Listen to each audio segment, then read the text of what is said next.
And now you want to talk about Donald Trump, right?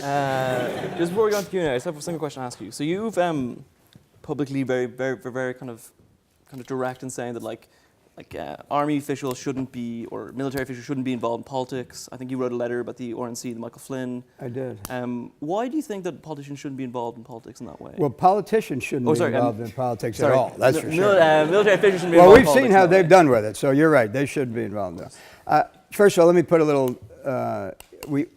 Donald and I admitted earlier we're two men separated by a common language.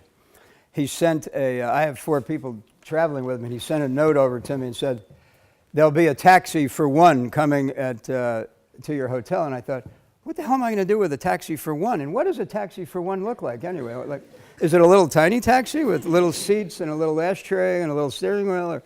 And of course, he meant for 1 o'clock. And me being the American literalist, I was looking for a taxi at 1 o'clock.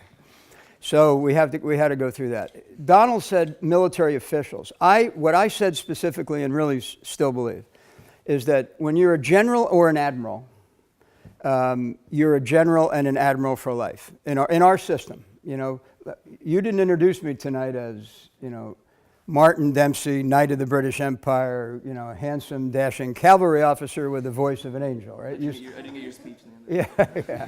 You introduced me as General Dempsey, and I will always be general, even to some, you know, to relatives in some cases. I'm General Dempsey. So, and in our system, which I think is unique, by the way, when we take our oath, we take it to the Constitution. So we take an oath to a set of ideas.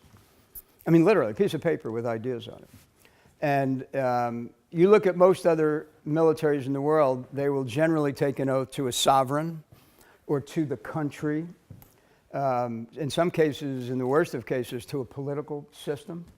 We don't do that. We take our oath to a set of ideas, and because of that, the American people expect and really demand of us to be nonpartisan, because our political system changes, and if there's reason for one party or the other to believe that the military is more or less favorable to them, it's gonna have an effect, and so that was the motivation. The other part of it was when I left the job, I realized that if I wanted to, I could make my successor's life really hard. I mean, really, all I got to do is get on Fareed Zakaria or Fox and Friends or whatever it is, and say, you know, that I don't think we're headed in the right direction with our policy toward Afghanistan or Iraq or Syria or, you know, North Korea, Iran. You know, pick a nightmare. All I've got to do is say, I don't think we're on the right track, and you know, next thing you know, it runs 2 or 3 news cycles.